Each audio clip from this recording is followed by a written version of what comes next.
Hello, everyone. Welcome.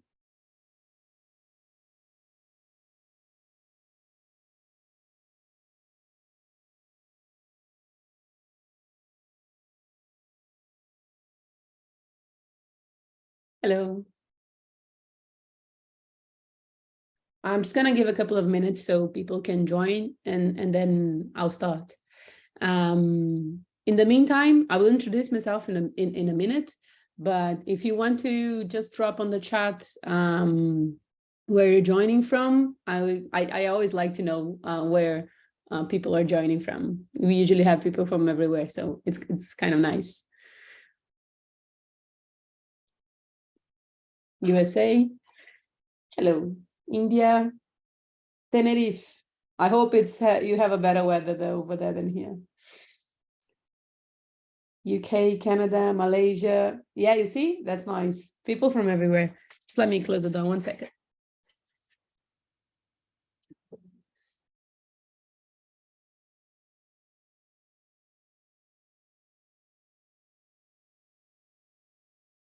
Dun, dun, dun.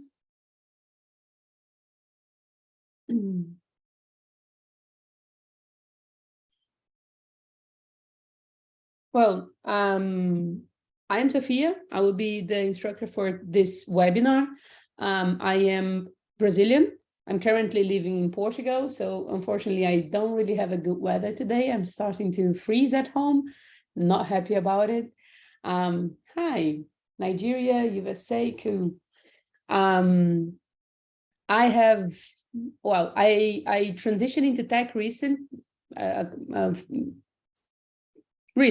quite recently. I had no tech background before, and then I decided that I needed a career change, and then I discovered coding.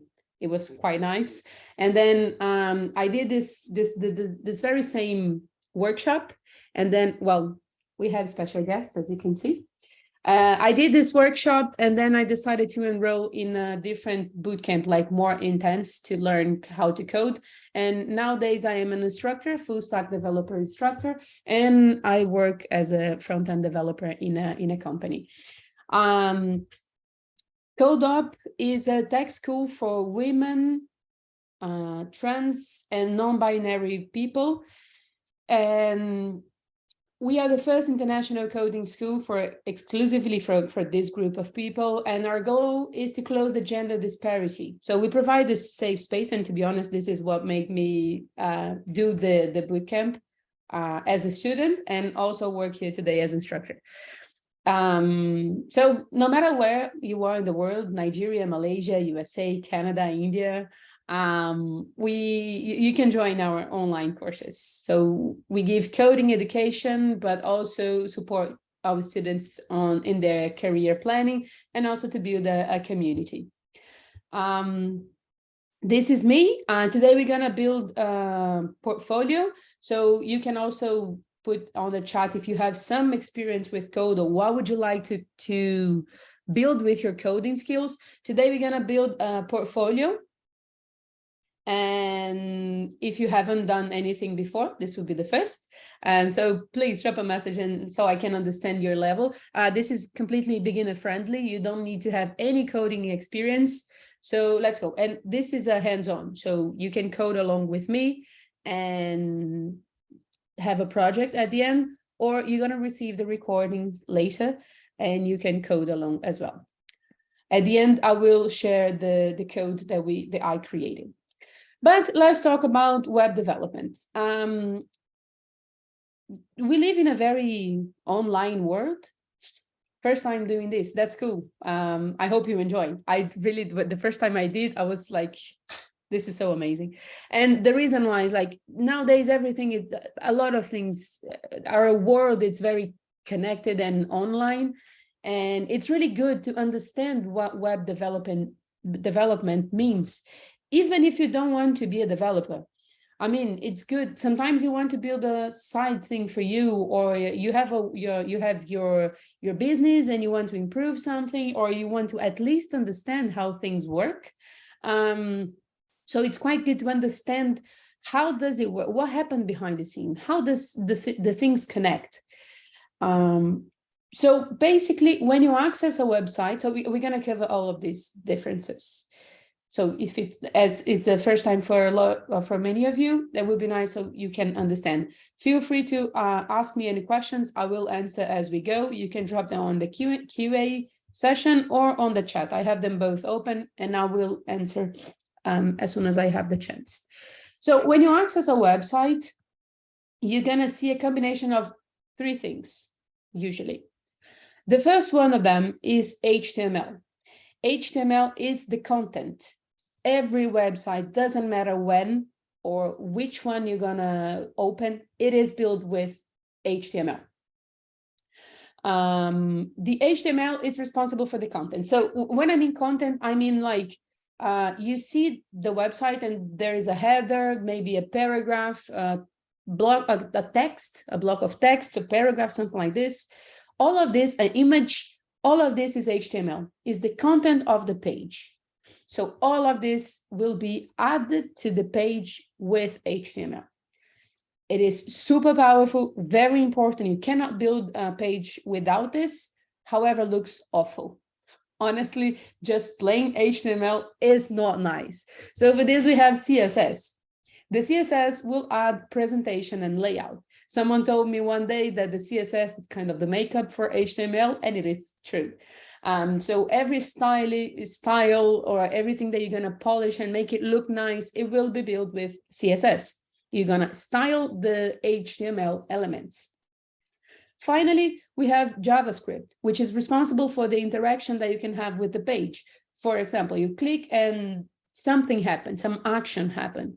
You click and the button redirects you to, I don't know, a pop-up comes up, or you can interact with a character, with a bot, or anything on the page. I put JavaScript here, but it can actually be any programming language.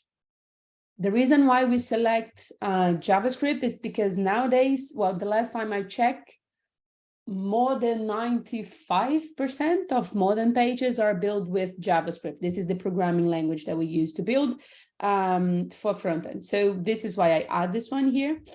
And today we're going to focus on HTML and CSS. We're not going to talk about JavaScript because this is an introduction.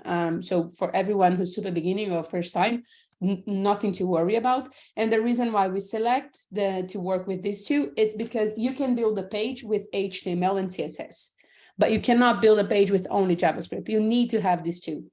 And the pages with only HTML and CSS, we call them static because we don't have the interaction. So this is what we're going to build today. So you can understand a bit better. That's a cool website. Let me open here. I'm going to share all the links with you on the chat. So if you want to follow along, this website is actually quite nice, have a lot of resources. And if you scroll down here, this is what each one of those represents. This is HTML. It's the content. So I have the face, I have the eyes, I have a really sad mouth, but it's everything here. But like I said, it doesn't look good. Then we add CSS, which is very powerful styling tool. Then I have my round face. I have a happy mouth. My eyes are even blinking. And I can even add a bit of animation with CSS, which is super cool. Actually, you can do a lot of things. It's amazing what you can do with CSS. I always get amazed by.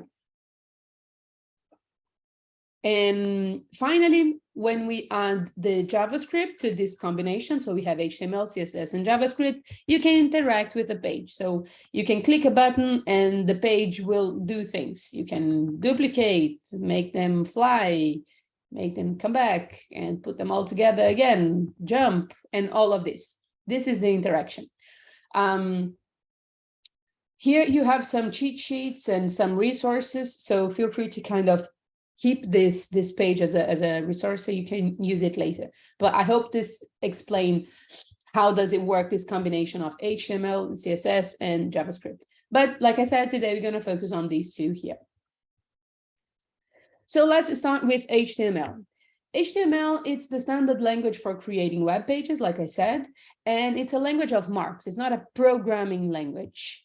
It stands for Hypertext Markup Language, and this is because it's not only simple text, it's not just text. I can have links, I can have images being rendered to the page, all of these other things. So this is why we use hypertext.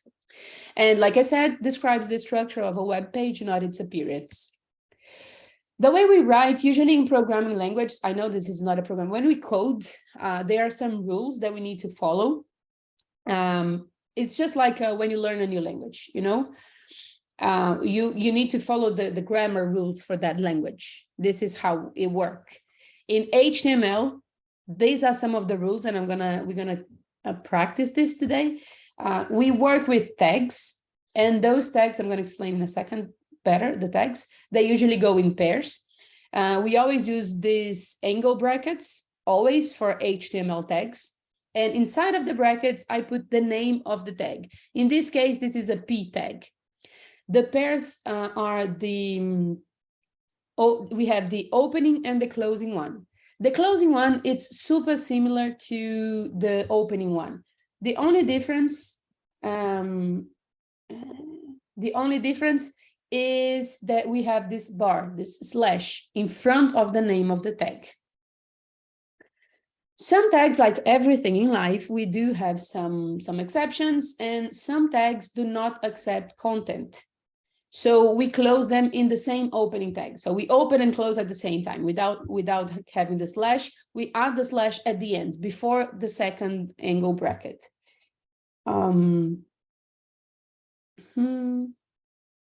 XML is, so HTML is like XML. Well, kind of, I mean, there are some difference, like XML, it's markup language, and HTML will be hypertext markup language. So basically, XML will mainly focus on transfer data, and HTML will present the data. But I mean, they share some similarities. But you cannot really create a page to present things with the, we usually are going to work with the hypertext markup language, so because it's more focused on presenting the data other than just transfer. And if you are used to work with XML is case sensitive and HTML is not. So just so you know, curiosity. This is an example. Maybe the idea of tags will be easier to understand like this. So we have the angle brackets and then the tag name. And then this is what we call opening tag. Then we have the closing tag with the same angle brackets, the same name, but the slash in front of the name. Then in between, we have some content. For example, if this is a paragraph, will be the content of the paragraph. And all of this combination of the opening tag, the closing tag, and the content, it's what we call a HTML element. This is a P tag, for example, the one we used in the previous example. This will create in our page a paragraph. We have the opening tag in the angle brackets, the closing tag with the angle brackets and the slash key. I need to use the name of the tag that exists. I have to follow the rules. And whatever I put inside of this, in between the opening and the closing, it's the content. So this will be a paragraph element, HTML element. There's another website that I want to share with you. Let me copy this. This is a periodical table for HTML elements. I'm going to be super honest with you. There's some here that I've never used in my life, but it's good to know that they are there and they exist. So, for example, here they are divided by like the meanings. So if it's a text content, sectioning, forms, everything. And when you click, for example, on the P, which is the one that we saw, it will say down here what it represents. What does this tag stand for? So you can select here. There are some other options. So it's good to know. I've used quite a few, but to be honest, some of them not really.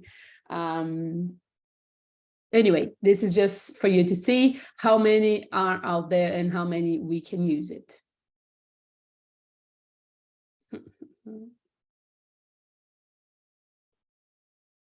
Other than the tags, we have something that is super important called attributes. The attributes will target and manipulate specific HTML elements. For example, like I said, I want to style some of these elements, and I need to know specifically which one would be.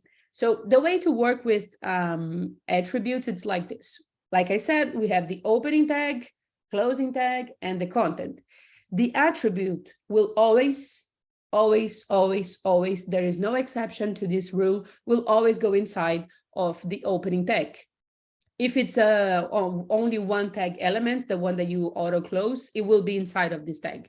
It cannot be where the content is. It cannot be on the closing tag. It will always be here. Just give some space from the name of the tag, and then you add the attribute. The way of writing the attribute, it's what we call pairs of, it's key and value. It's what we call pairs of keys and values. So you have the key, which is in this case is the class, the attribute itself, and then you use the equal sign. And then on the other side of the equality, you're going to wrap in quotes the name that you want to give to this attribute. For example, this is the class attribute, and the value that I pass is it's fruit. This means that whenever I call the element with the class fruits, the paragraph P will respond to me. I'm going to repeat this. Whenever I call it an HTML element that has the class fruits, I will get this entire paragraph, like this apple paragraph. I will access, I will access this element. The good thing about the class attribute, it's super handy because we can give the same class to the different HTML elements. So I can give the class fruits to the apple paragraph, but I can also give the class fruits to the orange paragraph. And the good thing is when I call the element to the class fruits, both apple and orange will answer back to me. The thing is, imagine like a schoolroom, a classroom. You have two people with the same name, Sophia. You call Sophia, both will answer back to you. But sometimes you want to call one specific person. You need something that is unique. So for this, we have the ID attribute. The way of writing, it's the same way. The structure will always be the same. The name of the attribute, ID, equal sign, in between the quotes, the value that you want to give. So I'm giving the value of favorite. The ID is unique. That means that in my project, I cannot have any other element with the ID favorite. I can give other IDs, but not the ID of favorite. And that means that when I call the element with the ID favorite, Peach will answer back to me, and only Peach. I know that no other element will answer to this command. And this is also an attribute. Then we have something to make our life easier, which are the containers. The containers is just like in real life, big containers, you put things over there, like inside, and you transport things around. The main purpose is to group things, same thing as in real life. In HTML, they don't display anything, they don't have any semantical meaning, nothing. They just group things. So I could, for example, every time you think about a section, imagine you have, I don't know, you open a website and then you have, I don't know, the main section, and then you have like my project section, a contact section. You have different sections. Just by thinking sections, I would think about a container to group that section. In this example, for we can do is we can create the container and put all of those paragraphs inside of my container. The most famous container, the tag name is the div, and we use the opening tag here. We close, and everything that's in between the opening and the closing one, it's the content of this container. And then the good thing is I can also use attributes on my container. So in this example, I can give a class of shopping basket to this container, to this div. And when I call shopping basket, all of those 3 elements will answer back to me. So I can make my life easier and write just one class if I want to do the same, if I want to apply the same behavior to all of them. Enough of me just talking and showing you theory. Let's code. I'm going to share a website with you. This is called CodePen. Don't need to be the trending. There you go. Just this. This will be the page. Yeah, it will redirect you to the trending page anyway. You can just come here on the pen, and this will create a new project for you. Remember that I said that every page, it's a combination of 3 things. Like it can be a combination of 3 things or 2, HTML, CSS, and JavaScript. CodePen, it's a really nice tool that will create everything that we need to practice with this without having to install nothing in our computer. We don't need a code editor. We don't need nothing. We don't need to install anything. You can just open here. And in your case, in case you clicked and it was like this, it could be. I'm just changing the display. So you can click this button here and change the view. I prefer this way, but it's completely up to you. As you can see, I have 3 different sections, one for JavaScript, one for CSS, and one for HTML. And whatever I have on the right side of my page, which is this one here, it's my final page. It will be the page that I will create with the combination of those languages. So this is magical. You don't need to install anything. CodePen will take care of everything behind the scene for us, including like reading the code and displaying it on our page. Like I said, we're not gonna work with JavaScript today, so I'm gonna collapse this one, and I'm gonna make CSS smaller because for now I'm gonna focus on HTML. So if I need to create the first HTML element, I'm gonna open my tag P, for example, and close. And here is a precious advice. Every time you open something that needs to be closed, close it straight away. Don't wait to close it after, maybe later. Things go wrong when we forget to close tags, and it's better to avoid this. So, okay, I'm here, and then in between my tags, I can write my content. This is a paragraph. There you go. And then I can see this is my first paragraph on a page, on a web page. Now, if I want to use a different tag, for example, I could use a tag H1, for example. I'm going to close. So angle brackets / H1, close the angle brackets. The H stands for header, and it goes from H1 until H6. The bigger the number, the smaller the letter. So H1 is the biggest heading and H6 is the smaller. This is a heading. Just by using a different tag, I have a different output.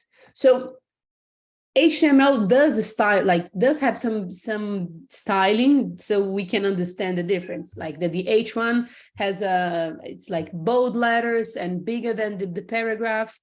And I have a cat who really likes open doors. So sorry. There you go. And the only thing is, in my head, this doesn't quite make much sense. Oh God. Because, wait. If I have a H1, like a header and a paragraph in my page, it would make sense that the header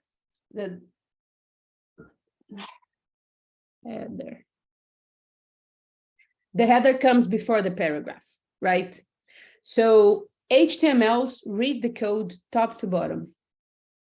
If you have the paragraph 1 line before the H1 on your web page will be printed before. So I would need to if I want to put the header on top, I'm going to cut this one and paste on the top, and then I can change the final outcome. Cool. So let's start creating our portfolio. This is just like so you can see what a tag looks like and how does it really work. Maybe I'm going to use this structure of H1 to create the about me. Like I said, the idea is to create a portfolio. So it's very likely that I'm going to have a about me section in my portfolio page. So about me. And in the paragraph, I'm going to say something. My name is Sophia.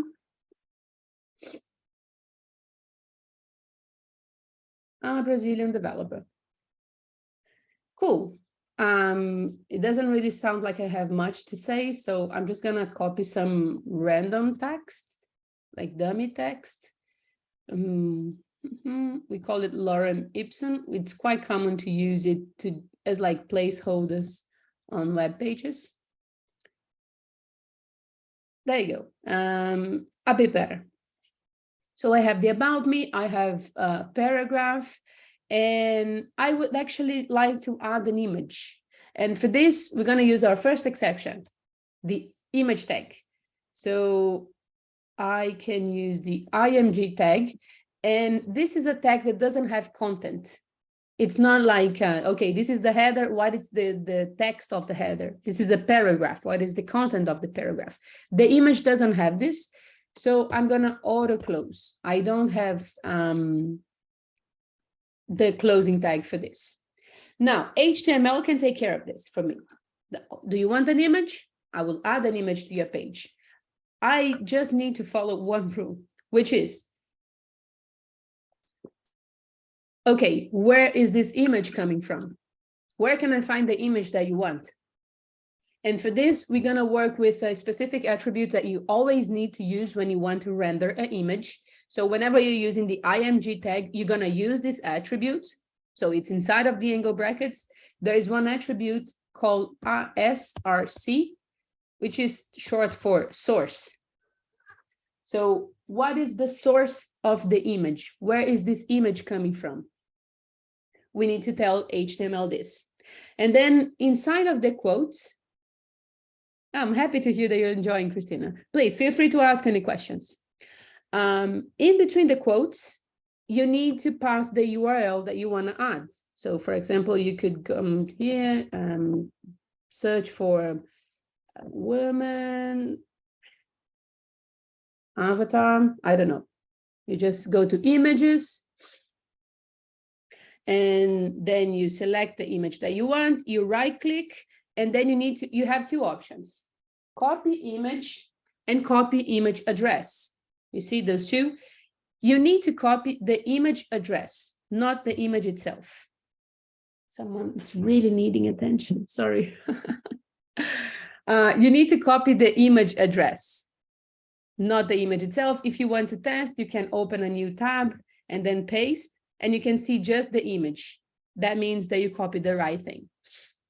And then you go back here to the, I'm going to move this here. And then you just paste the URL. Well, I'm going to use a different URL that is a shorter one, just to make it more readable, the code. I have a different one here. So if you want to use mine as well, I'm just going to paste so you can use it. There you go. When I pass the source of the image, at the same moment, boom, I have an image on my page. That's how easy it is. Super fast. Now, there are a couple of things. Are there also helpful lists for attributes and containers you would recommend? We're going to cover the most important and most used attributes today. But for example, if you Google the image tag, you will see that you need this src attributes. There are some tags that need specific attributes. And for this, other tags, for the other attributes, the one that we're going to use the most is the class, and we're going to use it a lot today. And for containers, the same. I'm going to show you the most common, but you can always find some cheat sheets. Just Google HTML cheat sheet or the link that I shared at the beginning. Okay, can you change the image size? Yes, you can. I'm going to use CSS for this, and we're going to do this. What about the alt attribute? The alt attribute, it's a really important one, and I'm going to answer about the picture in the folder in a second. The alt attribute, it's the short for alternative version.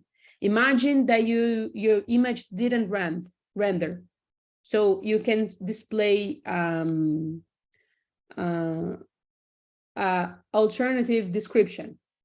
Not only that, it's really, really good for screen readers. So anyone that need to use screen readers, instead of this, it will use the alt attribute to explain what it's that image, like woman in a computer, something like this.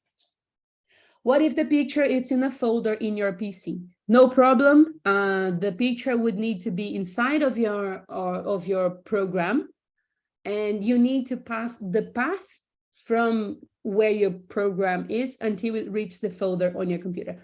When you're working with a local code editor, the ideal thing is that this image, the file actually, it's inside of the program that you are building, and then you just pass the path until there. It's not possible to do this with CodePen. However, I think they do have an option in a paid version that allow you to import the images, or you can also use Code Sandbox. That I think you can do this. But for this version of CodePen, we are not allowed to do this, but it would still be the same. You need to pass the path until you get the image. Do we have to use double quotes or simple quotes? Because the paragraph was written between double quotes and the link is between simple quotes. Well, yeah, sorry. I can make this bigger, I guess.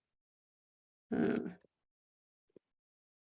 that's too big. I cannot see.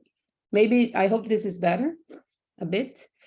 It doesn't really matter if you're gonna use double or single quotes, as long as they are the same. So if you start with double quotes at the source, you need to finish with double quotes. If you use single quotes, you finish with single quotes. Now, imagine that I'm gonna show you CSS quite quickly. Imagine that I want to centralize the about me, this paragraph and everything. I want to be in the middle of my page, including the image. I could do this for each one of the elements, like the H1, the paragraph, and the image, but that's too much of a trouble. That's too much work. And there is one important thing about developers, is that we're a bit lazy. No, not lazy. We're very efficient. So we avoid to repeat code as much as we can. So instead of adding this for the 3 elements, I'm going to create a container.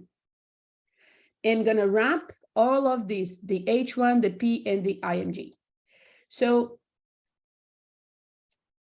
HTML facilitate wrapping. What do you mean? Facilitate wrap all those things? Okay. Yes. So I'm going to open the tag here, and I'm going to close after all of the elements here. And after this, I don't really need to do this, but I'm going to give some space. I'm going to hit tab once to all of this. Because it makes it easier to read. There you go. This space here, it's what we call indentation. It means that it's just visual. Without it, the code will work just the same. But it really helps us to read the code. At the end of the day, we do code for humans. It's the computer. The computer can read the command quite fast, but very often other people will read our code, and even ourselves. Sometimes I go back at code from 1 year ago, and I'm just like, what have I done here? What is this? So the clearer, the best. So this indentation really helps understanding the code. So I take a look here, and I understand that all of those 3 elements are inside this div here, this container. And then I can give a class to this specific container.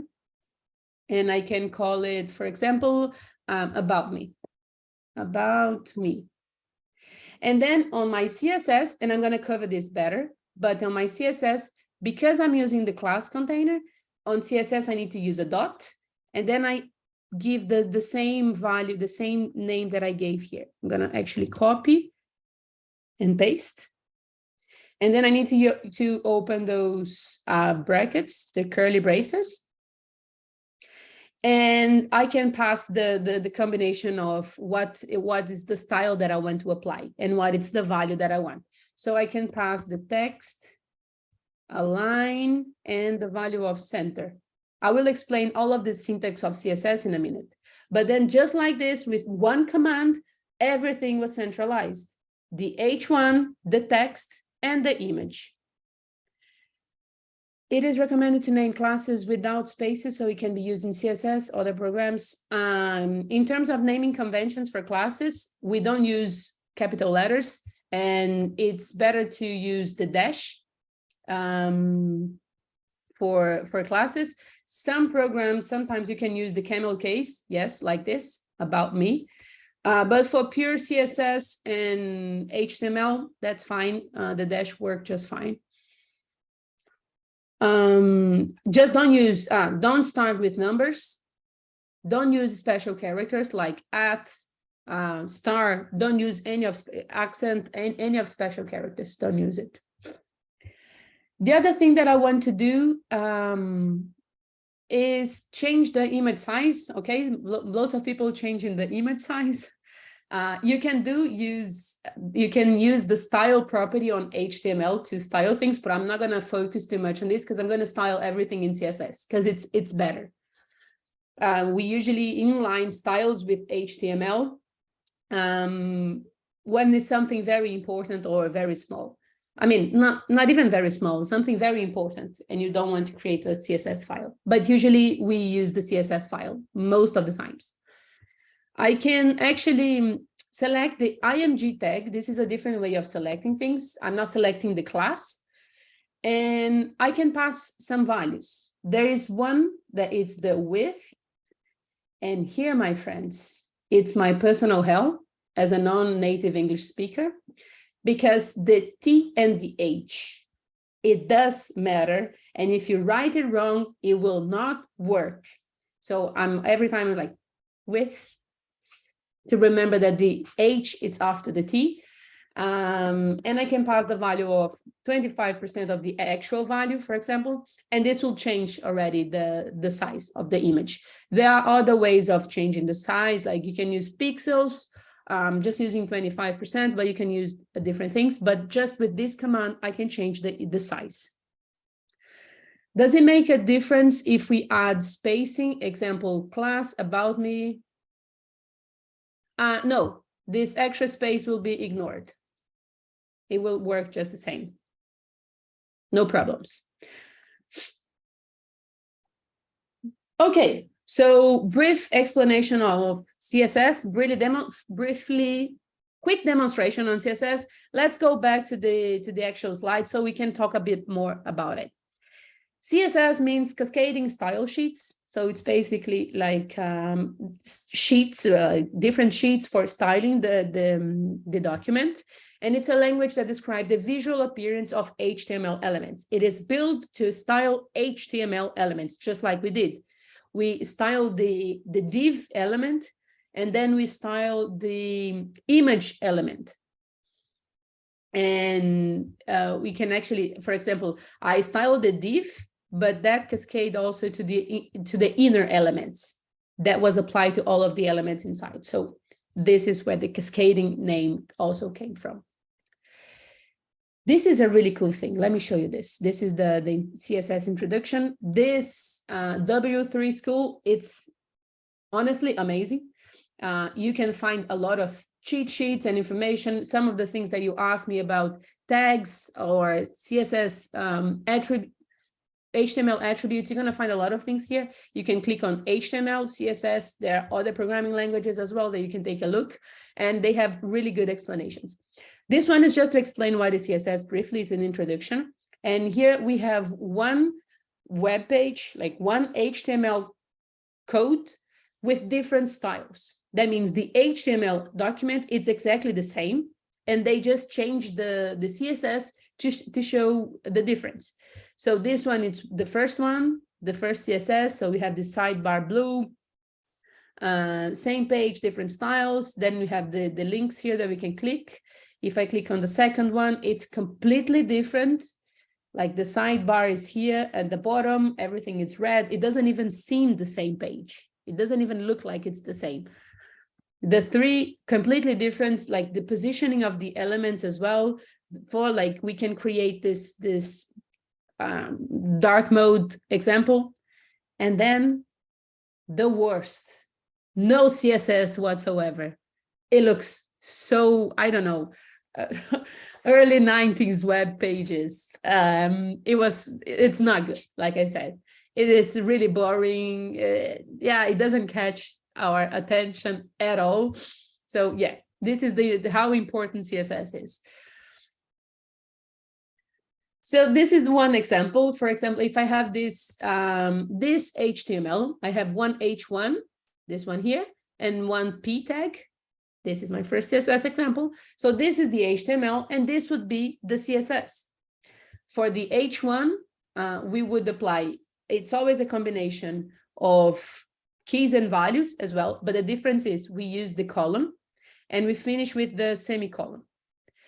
So I would apply the color, and when we say color, it's the color of the text. I'm applying to the H1 a color blue. That's why I have this color, this blue color in the text, a background color yellow, and then a border of 1 pixel, solid and black. This is how I'm going to show you in the next slide those rules. But in CSS, we always need to pass these curly braces and then use the pairs of keys and values. So the property that I want to add, colon, the value that I want this property to take, semicolon. I really need the semicolon here. When I can pass some of the properties, they can take more than one value, for example, the border. And then for this, all we need to do is have a specific rule. For example, the first value that you're going to pass, it will be how thick is the border. The second one, if it's solid, dotted, like what's the style of the border. And the third one is the color. So it's just some space and then semicolon. That means that my border statement, it's done. And then for the paragraph, I would just add the color red. That's why the text changed the color to red. And this is how I would create this example here. So when you set margin to elements, that's done via CSS, not HTML. Yes. I mean, there is one attribute on HTML that is called style. So you can do this via HTML, but it's a lot better and easier to do with CSS. And most of the times, if you see margin on the everywhere, it will be added with CSS. Okay, so now talking a bit about the CSS selector. Like I said, the idea is we're going to use CSS to style specific elements in HTML. But how do we know which element? Imagine that I have, I don't know, 500 elements on my page. How CSS will know that I want to style that specific paragraph? For this, we need the selectors. So this is my HTML, right? I have a class, fruits. In my CSS, every time that the attribute is a class, I'm going to use a dot, period, every time. And then I'm going to add the name that I gave to the class attribute. So the name that I gave is fruits on HTML. On CSS will be dot fruits because it's a class. And then I'm going to open the curly braces, and then the values will be inserted here. Oh, I'm always going to use the curly braces. And then on the left, I'm going to pass the property that I want to style, column. On the right, the value that I want the property to have, semicolon. If it's, and this will be the outcome. If it's an ID, like we had the favorite, instead of a dot, we're going to use a hashtag. The rest inside with the curly braces and the combination of properties and values, it's the same. It will always be curly braces, property, colon, value, semicolon. It will always be like this. What it's going to change, it's how you select. So we're going to use dot for class, hashtag for the ID, and I can also select the tag itself, the name of the HTML tag. In this case here, I would change the font size of all my paragraphs to 26 pixels and the color to blue. The only thing that you need to be aware is you're going to change for all of those tags in your project. I just did this with the IMG tag, setting the width of the image, but I mean, I only had one, so this is not an issue. Just bear this in mind. This can be handy sometimes to tag the name of the tag itself. Enough of me talking again. Let's code, because it for me is the best way of learning. It's coding. I'm going to create one like the introduction section at the top of this one here. You know, like the hero section, wow, big welcome section and something like this. For this, I'm gonna, as I want to be on the top of the about me, obviously, because it's the introduction, I need to create, I need to write before. And by the way, empty lines means nothing. The computer will just ignore the lines, okay? And as is a new section, I'm going to create already, I'm going to start creating a div because I knew it's a new section. I want to keep my code neat and organized. And I know that it's easier to work with containers.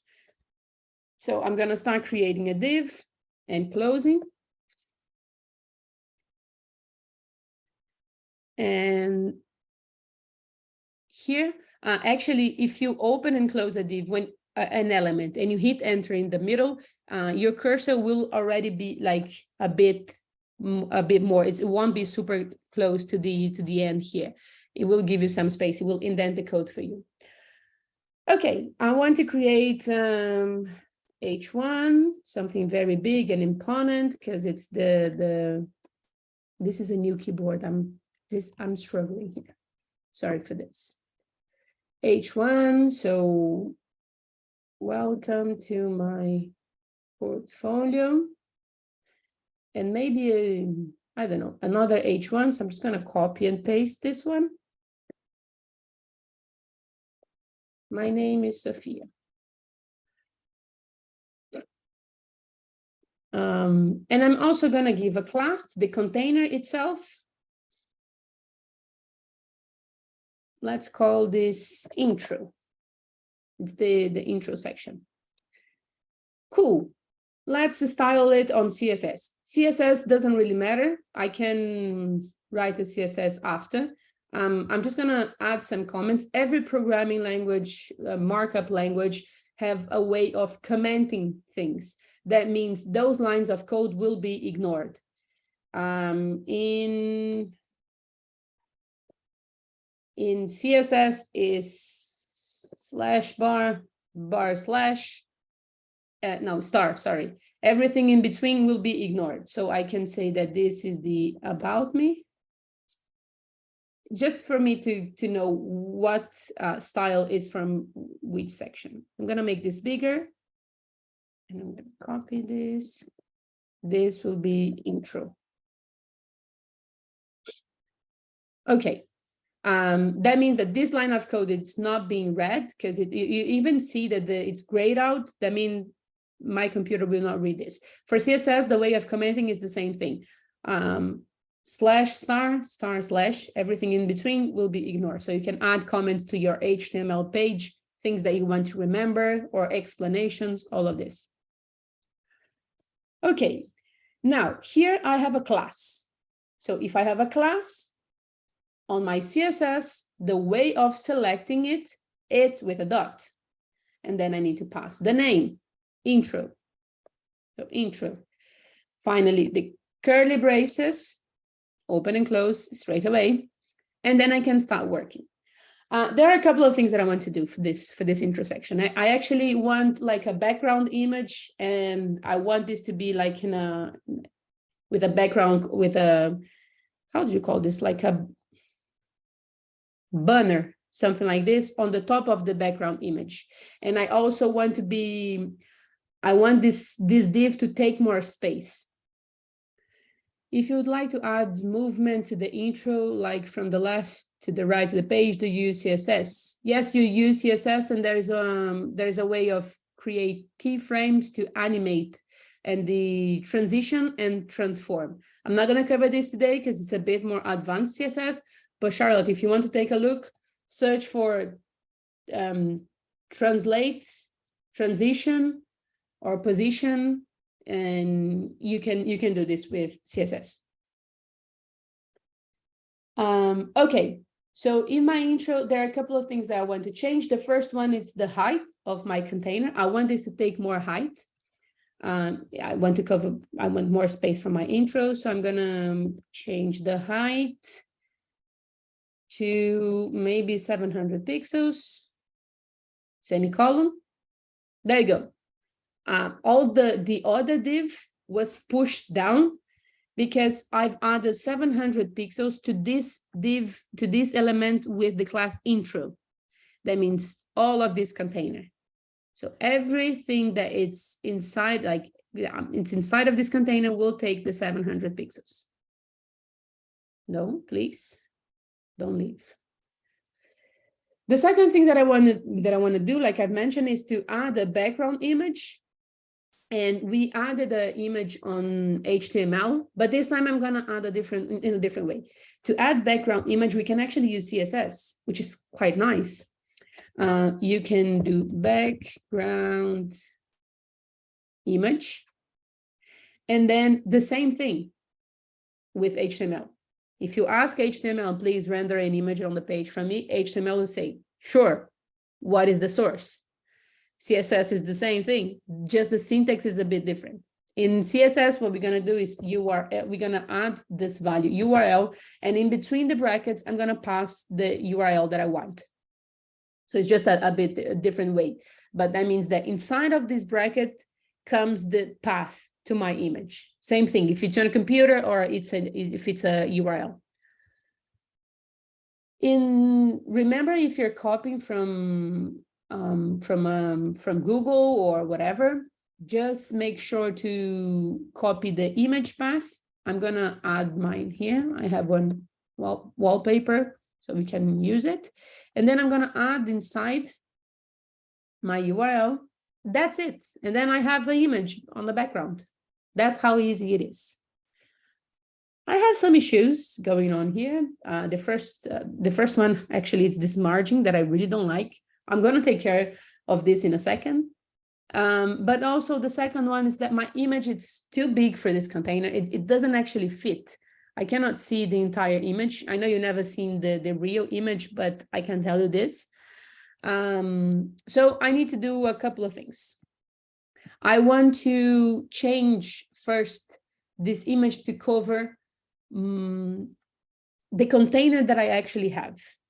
So for this, there is one thing that we can use, which is the background size. I've added a image to the background, and then I'm going to change the size. I'm going to add the size. I'm going to change the size of it. I'm going to control the size. Background size, and then the value that I want is to cover. I want to cover my container. And now my code is breaking. Any guess what is going on? While it's on the top of sizing. Okay, I'll take a look at this in a second.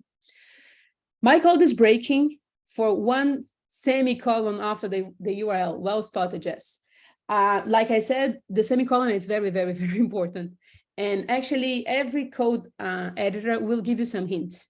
You can see that I have my selector, it's in yellow. The properties that I want to change, it's in this purplish color, and then the values in this brick, or if it's some value, or if it's a letter or things like this, will be yellow. And actually, I can see here that my background size, it's in yellow. It's the same color that the values should have. It's not the purplish color. This, it's basically CSS telling me, like CodePen telling me that this is being read as still like a value of the background image. Because if I don't add the semicolon, that means that the statement of the background image, it's not done yet. And this will break my code, because then CSS don't know what to do with URL background size cover. It's the same thing as doing this. Imagine this. It's the same thing of having this command. And this doesn't make sense for CSS. So semicolon, there we go. And now everything works. I can actually see the entire image here. This was being cut. There you go. That's the image. Very well. In case of any of you use this, in my case, my image was bigger than my container. If your image is smaller than your container and you use the property cover, it will duplicate your image until it covers the entire space. If you want to resize the image, you can use a property called background repeat and give a value of no repeat. In my case, it's not going to change anything. This is just in case you used a different thing. Okay, I have a question here. Whilst we are on the topic of sizing, I'm very curious. Does HTML and CSS facilitate density independent pixel? The size of the element will automatically adjust in proportion to different screen size. This is called responsive design, and this is a huge topic on web developers' life. And there are some ways to create responsive design. Responsive design means that it will work, the design will work for different screen sizes. In CSS, you have some properties, some measures, they are responsive, and some values that are absolute. Pixels, it's absolute. That means that the height of this container will be 700 pixels. It doesn't matter if you're looking from your desktop or from your mobile. But there are some other ways of changing this.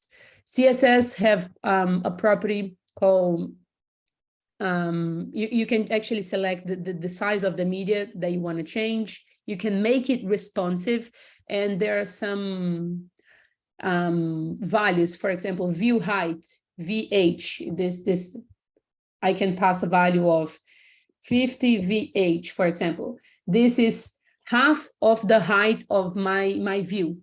This is responsive on its own, because it will take 50% of your mobile or 50% of your computer screen whatever you are seeing the website. So I'm not going to cover too much on this. This is a different oh God, background repeat, no repeat, background, sorry, repeat, no repeat.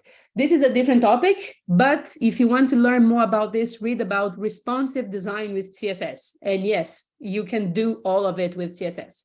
And this is a very important topic on designing websites today. Okay, now I want to solve this text here because it's looking awful. And I want to get rid of this margin because this is killing my eyes. So I'm going to get rid of the margin first. And I'm just going to add here at the very top something for no reason specifically, just because sometimes you're going to see this on a lot of CSS element documents. You have this. The star means apply this to everything on the HTML page. The HTML has very little, very little, but some default styling. There's the same thing for paragraph has some size and the H1 has a different one. And every document, HTML document, has this small margin on the top and on the sides. You can change this, but what we usually do is it's to remove it so we can add whenever we want. So I can say select everything and add the margin of 0. Then you can add the margin whatever you want, and you can control this better. I'm just adding here because it's common to see this on CSS documents, and the margin is gone. Cool. Now I want to work with this to H1, And I have a different problem. Like I said, we are productive, not lazy. I don't want to add the same style for the two H1. I want them to have the same behavior. So instead of creating a class, giving a class for each one of them, what I'm going to do is I'm going to wrap them in a different div, in a new div. I'm going to create a new container. And close. There you go. And give a class to this div of intro title, for example, something like this. And then I can style this two elements, because I can style this entire container, and it will be a lot easier. I don't need to repeat the code. So this will make my life easier. Cool. So let's go. Because it's a class, I'm going to use a dot. So dot intro title, curly braces. And the first thing that I want to do, like I said, I want to centralize this both horizontally and vertically. And I want to add like a banner, like a background color, something like this. So like a black one, because I have this white image. So I think a black banner will look nice here at the middle. The first one that I'm going to use, we already saw it today. It's the text align center. By the way, CSS has like bazillion of properties. You don't need to remember them by heart. There are some of them that you use very often when you start to code, and then you will remember height, width, margin, padding, things like this. But you can always use a cheat sheet, and you can Google things. Google is is developer's best friend. So always Google things and you can remember. And the more you use, the more you remember, like more options, but you don't need to worry about this. You can always Google things. So the first one that I'm going to do is to align the text in the center. And I want to change the background color to black. And then I'm going to need to change the color of the text to white. So I'm going to change the text color. If I want to change the text color, the property is color. If I use color, it's always the text color. And this is English sensitive, so I cannot write color with the U. It has to be color without the U. So I can give a value of white. And I'm going to add a background color. There you go. I'm going to show you something. I want to add a black background color. And I want to show you how to work with different ways of adding color, working with color in CSS. If we go back, zoom. If we go back to this introduction here on the W3 school, here it's everything about CSS, you see? So if you want to remember to know about the attributes and the properties and everything, just spend some time looking at this. There is a lot of things that you can learn from here. What I'm interested in right now is the colors. There are some ways of naming the colors in CSS. The first one is like we just did with the white. You just give the color name. And they have like a predefined values. Maybe they have like 140. But you can also use hex colors, which is a combination of red, green, and blue, and a combination of 6 digits of letters and numbers. And no one knows this. No one knows the numbers by heart, maybe the black and the white, but you just go to a generator and change the color that you want. It will give you the value. You can copy this and pass in the CSS as the value of the color that you want. Or there are millions of generators you can select, and it will give you the hex color for this. You can use HSL, which is hue, saturation, and lightness, and you can also use RGB. RGB, it's also red, green, and blue. The difference is you write RGB, and then in the parentheses, you write the values for the red, for the green, and for the blue, separated by comma. And again, you don't need to remember this. I remember, for example, black, which is 000, quite easy. But there is one nice thing that we can add when using RGB, which is the alpha value. The alpha is the opacity. So you can work with the transparency of the element when you work with RGB if you add the A. And this is precisely what I want, because I want the black, but I want to be able to see through. So I'm gonna add the RGBA because I want to work with the alpha, and open my parentheses. Like I said, black is 0, 0, 0, just like this. And because I gave the value of alpha, 1, it goes from 0 to 1. 1, it's solid. 0, it's completely transparent. I want something in between, so I'm going to add maybe 0.4. And then I create this opacity so I can see through.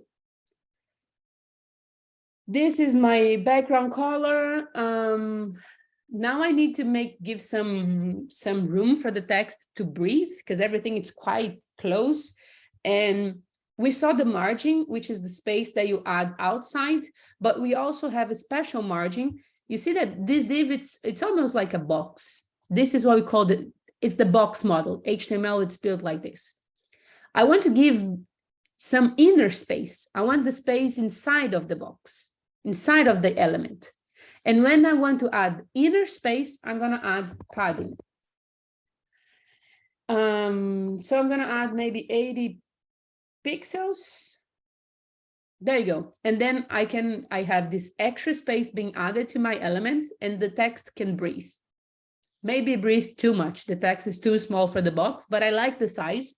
So I'm just going to change the font size. There's a property called font size, not text, needs to be font. It's the font, you can work with the font family, font size, and different font properties. And let's try 35 pixels. Way too big. By the way, this is a good way of learning. You just put some random value and then say, yeah, I think it should be 80. And then you put the 80 and it's too little. And you put 400 and then it's too much. But you go this way, you kind of start understanding the sizes. Maybe 25. There you go. This is a decent value. And then the other thing, I need to add some space here at I need to centralize this vertically. There are a couple of ways of doing this. I'm going to do the easiest, the fastest way. Basically, I want to add some space at the top.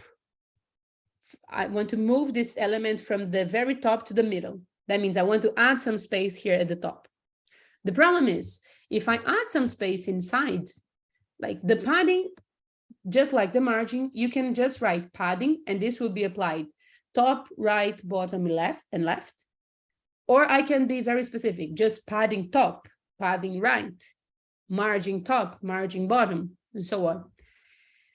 I need to work with either padding or margin. If I add padding top, I don't know, maybe 200 pixels. This is what's going to happen. It will add more space inside of my container, and that's not what I want. If I add margin top, this is what's going to happen. This is also not what I want. It would move everything down. I want the space to happen only on the outer component, like out in the intro, not in the intro title. So maybe what I should do is to add this space inside of the intro container, not the intro title. And this will be an inner space, because you saw the margin will add outer space. I don't want. So I'm going to add padding top and maybe 300 pixels. And this will move, it will make sure that this container, the intro container, this one has, this one here has 300 pixels at the top without nothing. Nothing can be inside of it. The background image is still there because it belongs to this intro container here. Cool. Now let me do some cool stuff. Like, since you're here with me all this time, watching me open and close the door to my cat, often and on and on. There is something that's quite nice that you can use. This is called, it's a filter that you can use. So backdrop filter that you can add, and you can decide which filter do you want to apply.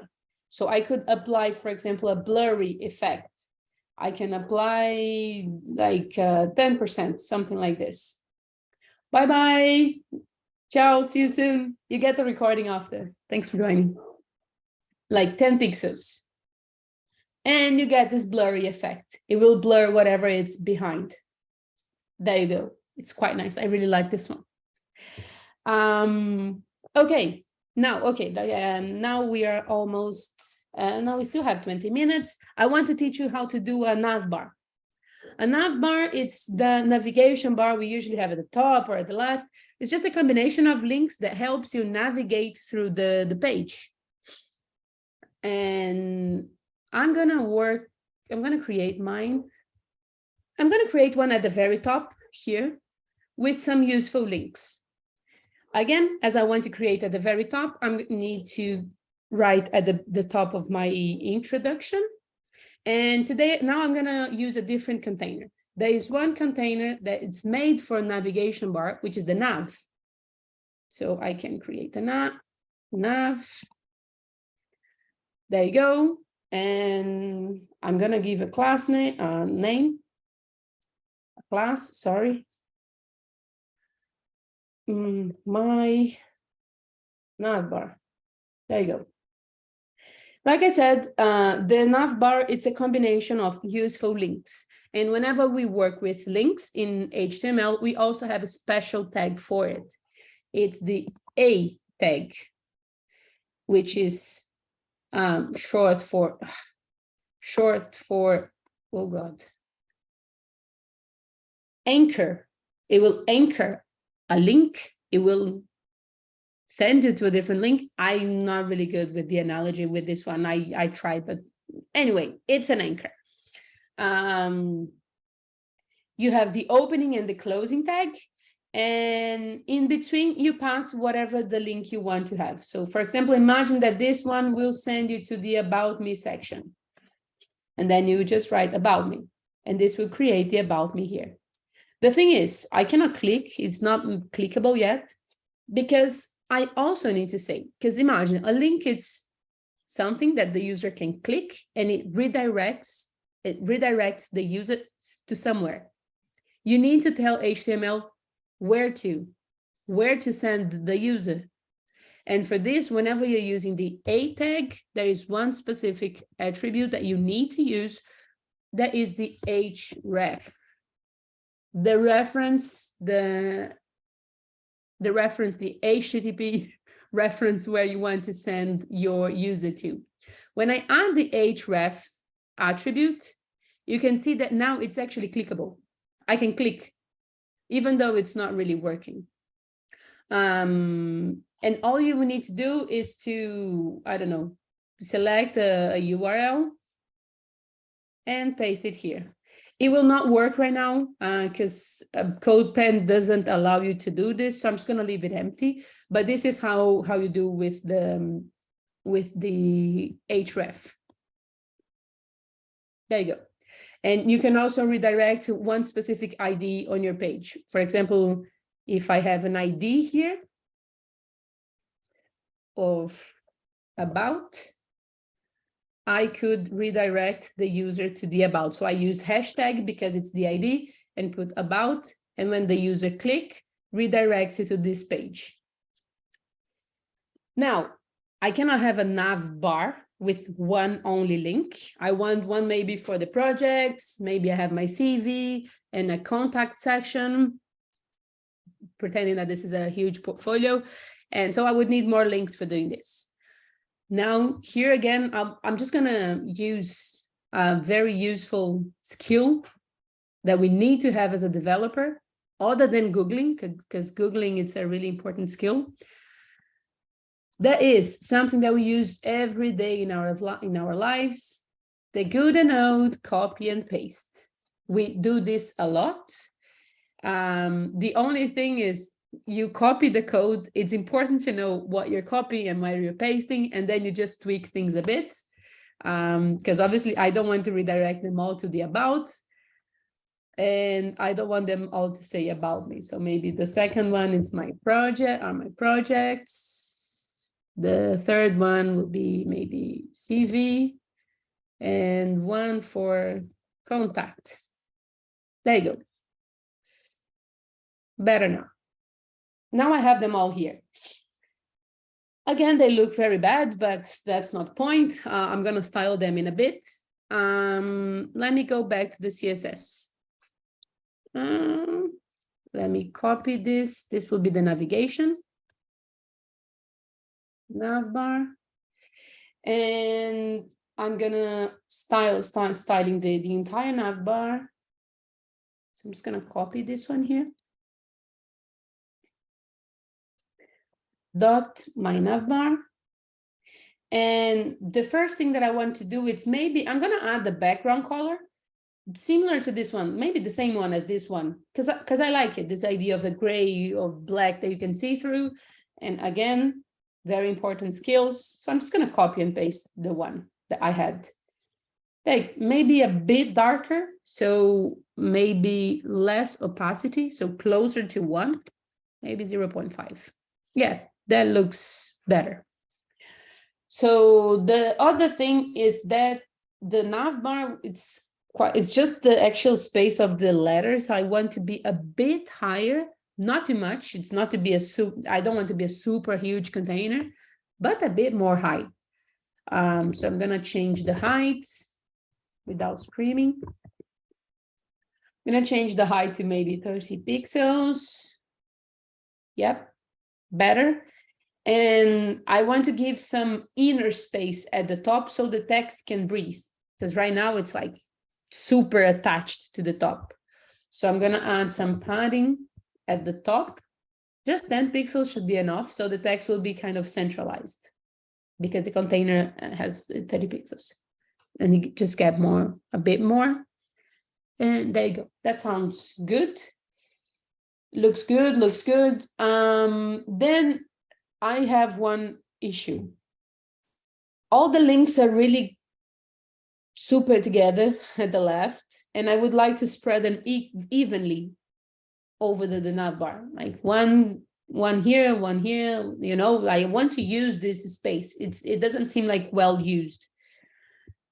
For this, there's one thing super cool about CSS called Flexbox. Flexbox is beautiful. This is a complete guide to Flexbox, but if you take a look at the website, it's a CSS tricks. So if you click here, you go back to the main page. It's a million of tricks on CSS. It's quite nice. So if you want to dig deeper, or you asked me about animations before, so you can take a look here and see a lot of things. Now I'm interested in Flexbox. Flexbox, it's something beautiful that you can transform your container in a flexible container. And this will give you a lot of properties to work with the space. You can, when you use Flexbox, you can control a lot of things. You can control the direction of the elements inside of those inside of the container. Because once you transform the container in flexible container, the elements inside become flex items. So you can control things for the items and for the container itself. I am more interested in the container now.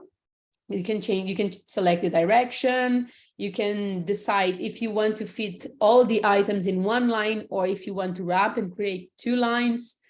And you can control the extra amount of space with the justified content. This will control the horizontal space. You can also change to vertical items and work with it as a column, a lot of things. But this is precisely what I want.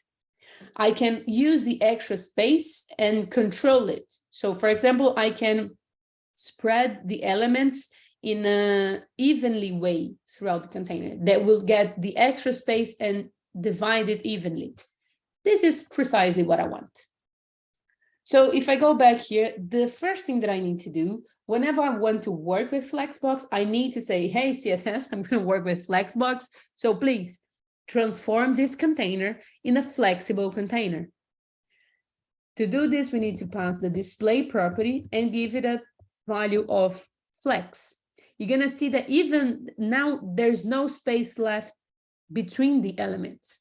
The flex box will try to use the last space possible. It will try to fit a lot of elements in the container. And also Flexbox, it's super good to create responsive design. Now that I have a flexible container, I can actually use the justify content property. So I can just copy this here and say, hey, use the justify content property. And I want to use the value space evenly. And just like this, I can control the space on the extra space and spread the elements precisely like I wanted to. Now, I'm almost there. 2 more minutes and I'm done. I want to change this awful color. I really don't like this blue with this underline. It's really distracting for me. And when you click, you get this purplish color. I don't have one specific class for the A tag, but also I only have those links and I want to style them in the same way. So I'm just going to select the A elements, like this will be applied to all of the elements in the A tag. And I'm just going to change the color to white, first thing. And this underline, it's a text decoration. It's a decoration that you can add to the text. So I'm going to set text decoration, and I'm going to set the value to none. And I'm going to set the value to none. That means, please remove the decoration of the text. A lot better, so much nicer. And as you stay with me for a very long time, I'm going to teach you a cool trick. Cool, a nice one. There is one thing that we call pseudo classes. That means it's a class that you add only when something different happens. For doing this, for example, I want to add the class only when you hover over an element.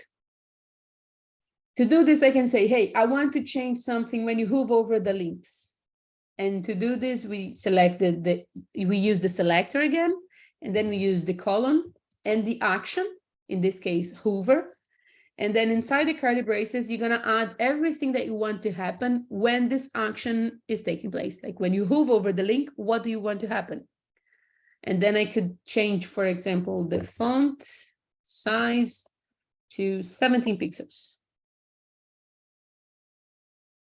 And when I hover over it, well, let me add the font size. Let me make it a bit bigger in the actual case. So I think it will be easier for you to see. And when I hover over, it gets smaller. So it gives you this idea of interaction as well. So all of this you can do with CSS. And that's it. I'm going to share a lot of things with you now in a second, but before, I'd like to open for some Q&A. Do you have any questions right now? I'm going to leave it here maybe because it's probably related to the code. Yes, if you have a question, Alex, you can drop on the chat or on the QA, please.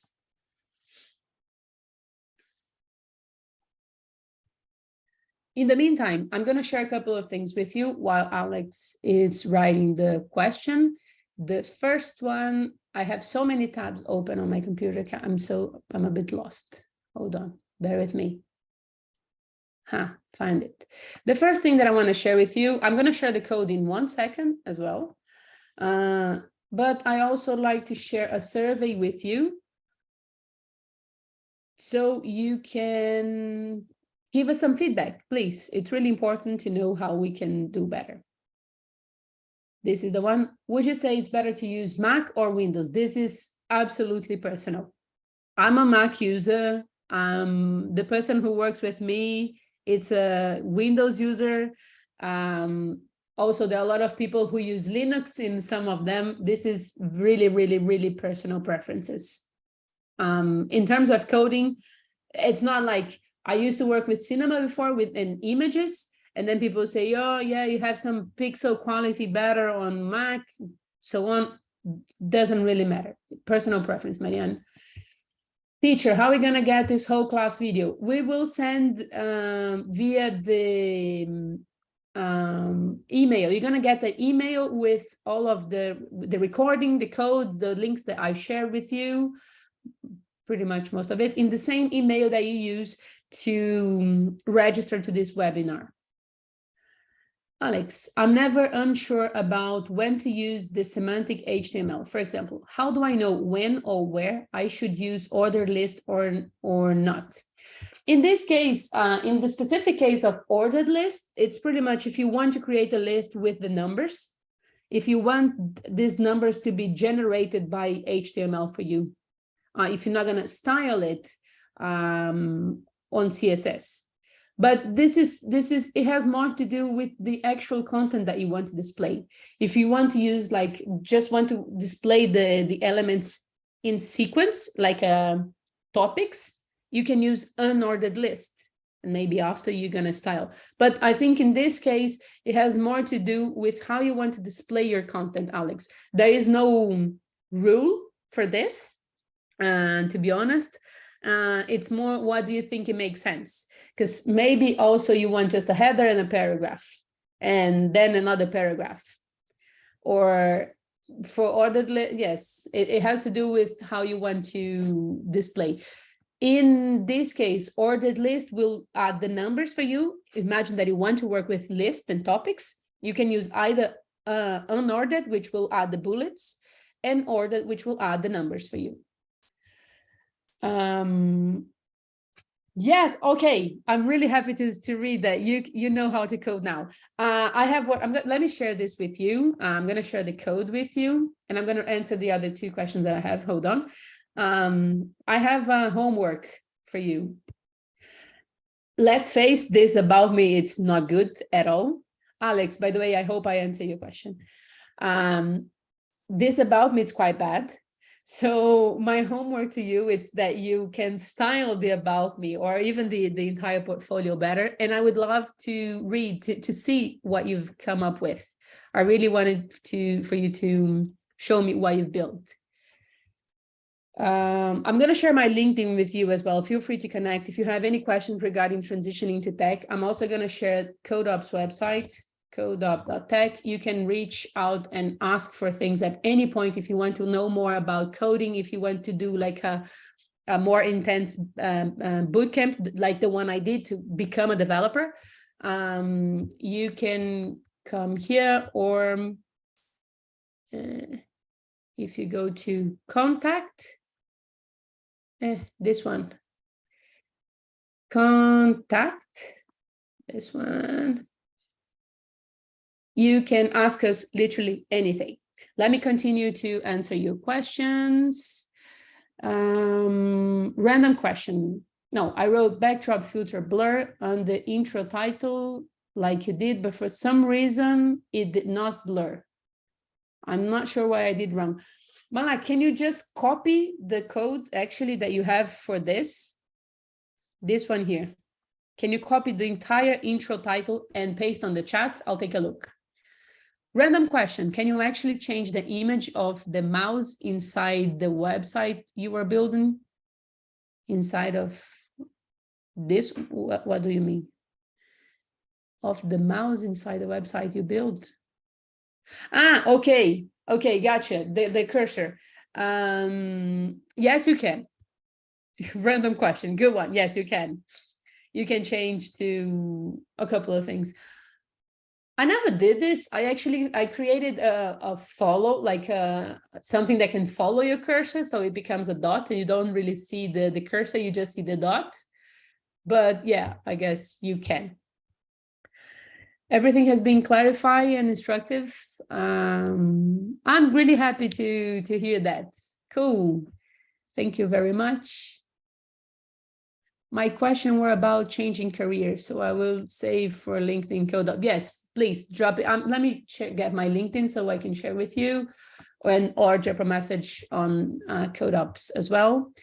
How fast did you find a job after the bootcamp?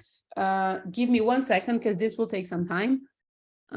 Intro title, text align center. Sorry. Okay, I need to save this. The CSS code that's not showing, and let me change this. Coding 101. Check now, and backdrop filter blur, intro title, text align center. I'm missing a semicolon here, by the way. Backdrop filter. Malak, I'm not really sure what's going on. Can you send me the link of your code, like of your code pen? I think it will be easier for me to take a look. Charlotte. Malak, you need to save. Actually, you need to create a quick account because I cannot really open this one, because this is just redirect me to a fresh one. My LinkedIn. I'm really happy to, when I get really excited when people say they got exciting about coding. It's quite grammar and you get really creative.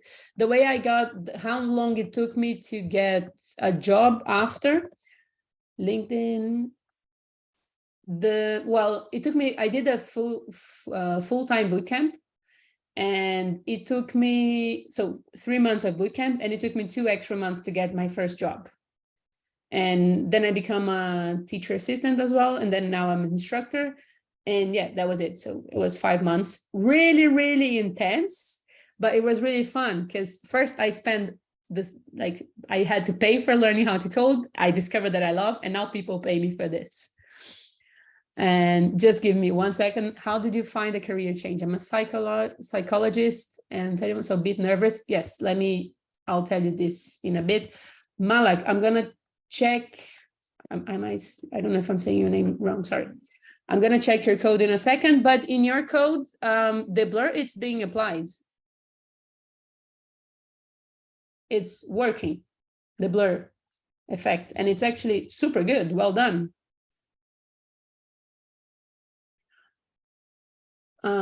Malak, here, actually, if I open the one you sent me, maybe it's the computer. There you go, the blurry effect, it's being applied. Maybe this could be the browser. This could be something that the browser cannot interpret. If that's the case, it could be. Try a different browser. I'm testing in Chrome. So this could be, some browsers might not know about this function. I'm glad to know that that gave you some confidence about, look, coding, it's not, we think about coding as something really, really complex, at least for me was this. And I do understand the fear of a career change. I was 30 when I decided to change careers. It's not an easy step. I agree 100%. I was freaking out. And after, when I finished like the bootcamp, I was freaking out even more because I needed a job like for yesterday. But when I did this workshop, which was one of the first things that I did, I really got excited. I mean, I realized that this is something fun and that I enjoy doing. I always like computers. I wasn't I wasn't the nerdiest person on the room. I like things. I'm a bit nerdy, but I wasn't that person, like to open things and see how it works. So when I discovered coding and I see that I really liked it, I was like, oh, thank you so much. Go get some sleep. I'm really happy to know this. Feel free to drop a message at any time, or just say hi on LinkedIn. We can keep our conversation later. And that was it. So I did I discovered that I really enjoyed it and I wanted to go for it. And I did the bootcamp with CodeOp, which for me was really good because it was like 3 months, go with it. And there's a part-time version as well. So if you are working, you can do a part-time in 6 months to transition into tech. I would say that for me, the feeling that I got at the end that I see, okay, my career changed worth a lot, and it's also something that you're continuing learning, and it's an industry that it's super welcoming for newbies because we need people, we need developers. So this company, the current company that I work with, I have some a long period of time to get used to the code, people helping me, mentors. The industry itself, it's really supportive with newbies.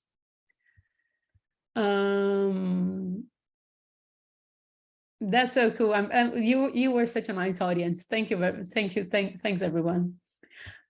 Which programming language do you need to know to find a good job? It doesn't really matter. What I would say is select one and learn it and focus on it, because I've learned JavaScript and I'm focusing on learning well. In my case, I'm a full stack developer, so I learned the front end and the back end. If you want to work in the front and create web pages, if you want to be a web developer, you need to learn JavaScript. That's it. That's the programming language that you need to know. If you want to do other things, if you want to be a data analyst, and I would say Python. If you want to be a backend, I would say something, you can do JavaScript. So this is the cool thing about JavaScript. It's quite flexible because you can do both back and front end. But I would say that for finding a good job in a short amount of time, I would select one language and I would master it. If you want to build web pages, it's JavaScript 100%. More questions? Then, how do you keep your coding up to date? What resources and how many hours a week you tend to spend? Well, now the other cats. I'll answer about Bootstrap in a second. I keep coding up to I do code a lot. I mean, I have a job as a programmer, as a developer. So I'm always coding, and I teach, which is really, really good to learn. And what I like about teaching in a bootcamp is that we always learn the latest things. So it's everything really fresh. Although my company, we tend to update things quite often. It's a big project, but we tend to do this. And in CodeOp, it's like this. We always like, okay, we release something new in technology. The next lecture will be with the new version of it, always. So this is one of the things. And I do have some side projects that I build literally for fun. So I was learning something that was a bit hard for me, the concept. And I was like, yeah, I need to code more with this. So I decided to build the snake game. I don't know if you are from these times, but I used to love it on my phone. So I decided to build one, and I was super proud and excited. So this is one of the things. Yeah, cool. This is one of the things that I do. I try to do things that I enjoy doing it. But I discovered I really like coding. So it's the way to keep your coding up to date is practice. There's no other way of doing it other than practice. You need to practice. That's it. What is Bootstrap all about? Bootstrap, it's a CSS framework. It's like a library. Imagine this. It's as if a CSS was pre-built for you and you can use it. If you go to Bootstrap, Bootstrap is quite nice. It's just an easier way of writing CSS. It's a library. That means that they create things for you and you can just use it. So if you go to the docs, for example, imagine that you have a button on your page, and you can this is imagine a regular link or something like this, and you can just copy this class. You copy the classes that they already created the CSS for you, and it will be applied to your project without you needing to write the CSS. So it makes your life a lot easier. Do you need certificates or a degree, or just knowing how to code enough?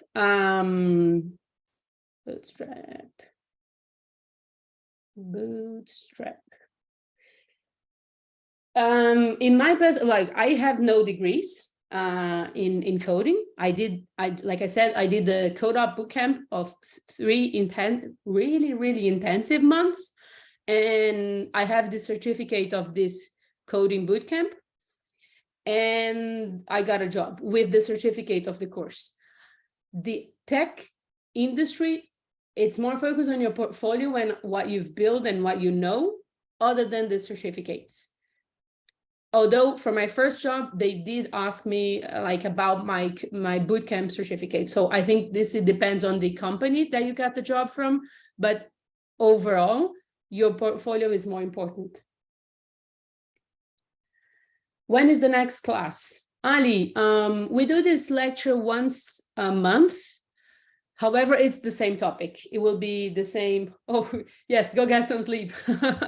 Thanks for joining. Thanks for staying up until so late. Thanks so much. So with the webinars, you can keep an eye on the CodeOp community on LinkedIn or on the Eventbrite. And we will post about the next lectures. We have some other events like people who transitioning to tech and other things.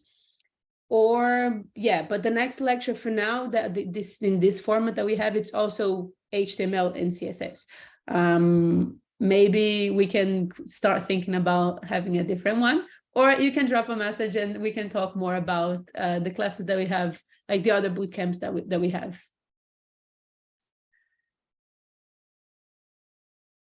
Great. Oh, you are such a nice group.